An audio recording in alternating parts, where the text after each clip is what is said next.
చల్లచింతలపూడి గ్రామం, దెందులూరు మండలం, ఏలూరు జిల్లాలో జరుగుతున్న వాస్తవాన్ని మీకు చెప్తున్నానండి. 31/8/2008 సంవత్సరంలో కమ్మ సీతారామయ్య అతను నలుగురు కొడుకులండి. కమ్మ శివరామకృష్ణ, కమ్మ పండు, నాగు వీళ్ళంతా కలిసి మా పాక మీద దౌర్జన్యం చేయడానికి వచ్చారండి. అప్పుడు దౌర్జన్యం చేస్తే మా పాకను పీకేసి అంత పని చేస్తే అప్పుడు మా అమ్మగారు ఏం చేశారండి, దెందులూరు పోలీస్ స్టేషన్లో వెళ్ళి ఆ కమ్మ సీతారామయ్య అతని నలుగురు కుమారుల మీద కేసు పెట్టడం జరిగిందండి. ఇది మీకు చూపిస్తుంది ఎఫ్ఐఆర్ కాపీ అండి. అప్పుడు ఏం చేశారంటే, అప్పుడు పోలీస్ స్టేషన్లోకి వచ్చి వాళ్ళందరినీ కమ్మ సీతారామయ్య అతని నలుగురు కొడుకుల్ని ఏం చేశారంటే లాకప్లో వేశారండి. వేస్తే అప్పుడు కమ్మ సీతారామయ్య కొంతమంది పెద్ద మనుషులు చెప్పితే మా అమ్మగారు వదిలేయడం జరిగిందండి. అప్పుడు ఆ కమ్మ సీతారామయ్య ఏమన్నారంటే, ఇవి కాళ్ళు కాదమ్మా చేతులు అనుకో మల్లేశ్వరా, ఈసారికి నన్ను వదిలిపెట్టేసి నా పిల్లలు వదిలిపెట్టేసి నీ పిల్లల జోలు నేను ఇంకెప్పుడు తీయనని చెప్పండి. అదే తారీఖున 3 రోజుల తర్వాత రాజీవ్కి వచ్చారండి మా అమ్మ.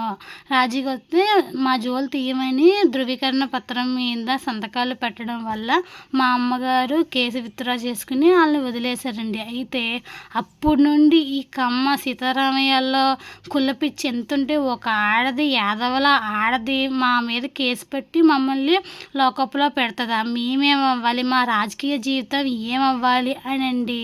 ఆ తర్వాత కమ్మ సీతారామయ్య సమాచార చట్టంలోకి వెళ్ళి సమాచార చట్టాన్ని అడ్డుపెట్టుకుని ఇంకా ప్రతి ఒక్కటి రకరకాలుగా మమ్మల్ని టార్చర్ చేసి ఇబ్బంది పెట్టడం జరిగిందండి.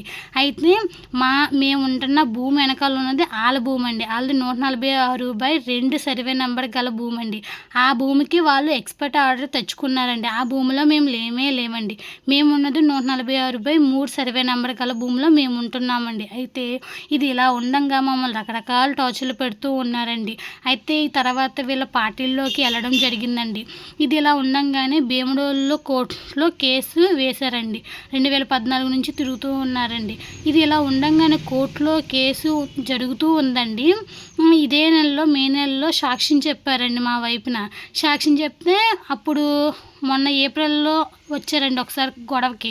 అప్పుడు పాక పీకెత్తే జడ్జి గారికి చెప్తే జడ్జి గారు ఏమన్నారంటే, వాళ్ళు ఎప్పటి నుంచి ఉంటున్నారు కదా, వాళ్ళ పాక జోలు మీకెందుకు, వాళ్ళున్న సర్వే నెంబర్ వేరు కదా, మీరు వేరేది కదా అని అంటే అప్పుడు ఆ లాయర్ గారు కూడా అన్నారండి, అవును మేడం మేమున్నది వేరే వాళ్ళు ఉన్నది వేరని ఈ కమ్మ సీతారామయ్య అతను నలుగురు కొడుకులు చెప్పడం జరిగిందండి.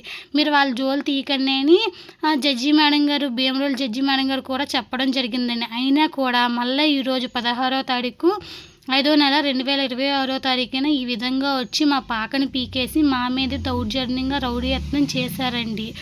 ఇదంతా చేపెట్టింది బలమైన వెనకాల పొలిటికల్ ఇన్ఫ్లుయెన్స్ చూసుకుని మా మీద ఇలాగ చేస్తున్నారండి. మమ్మల్ని కొట్టేసి తిట్టేసి రక్కేసి చంపేస్తున్నా కానీ ఏ విధమైన రెస్పాండు లేదండి.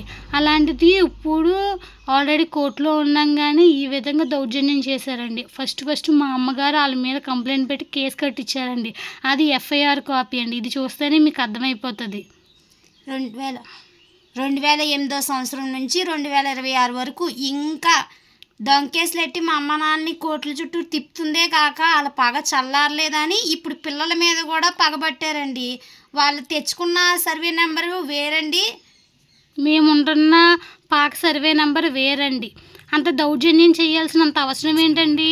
కోర్టులో కేసు ఉంది కదండి, కోర్టులో వచ్చేదాకా వెయిట్ చేయాలి కదా. కోర్టులో కేసు నడుతుండగానే ఆ విధంగా వచ్చి మా పాకని పీకేసి దౌర్జన్యం చేస్తారండి. అసలు ఎంఆర్ఓ గారు రావాల్సిన అంత ఇన్ఫ్లుయెన్స్ ఏముందండి అంటే, పొలిటికల్గా లోకల్గా ఉన్న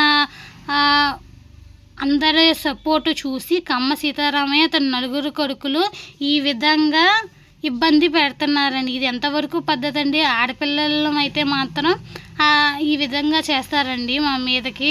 ఇంకొక విషయం ఏంటంటేనండి, 146/2 సర్వే నెంబర్ వాళ్ళదన్నాను కదండి, అది అసలు వాళ్ళదే. కమ్మసత్తమ్మ భూమి అండి.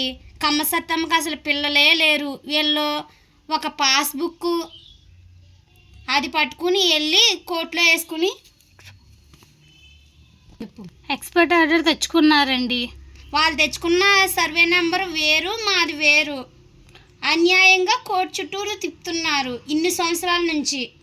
అంతేకాదండి కమ్మ సత్తమ్మ గారి దస్తావేజులో చూస్తే రోడ్డుకి దగ్గరలో ముమ్మడి మావుల్య పాక ఉందని తూర్పున ఉందని కూడా ఉంటుందండి. అందుకని కమ్మ సత్తమ్మ గారి దస్తావేజుని బయటకు చూపించడం లేదండి.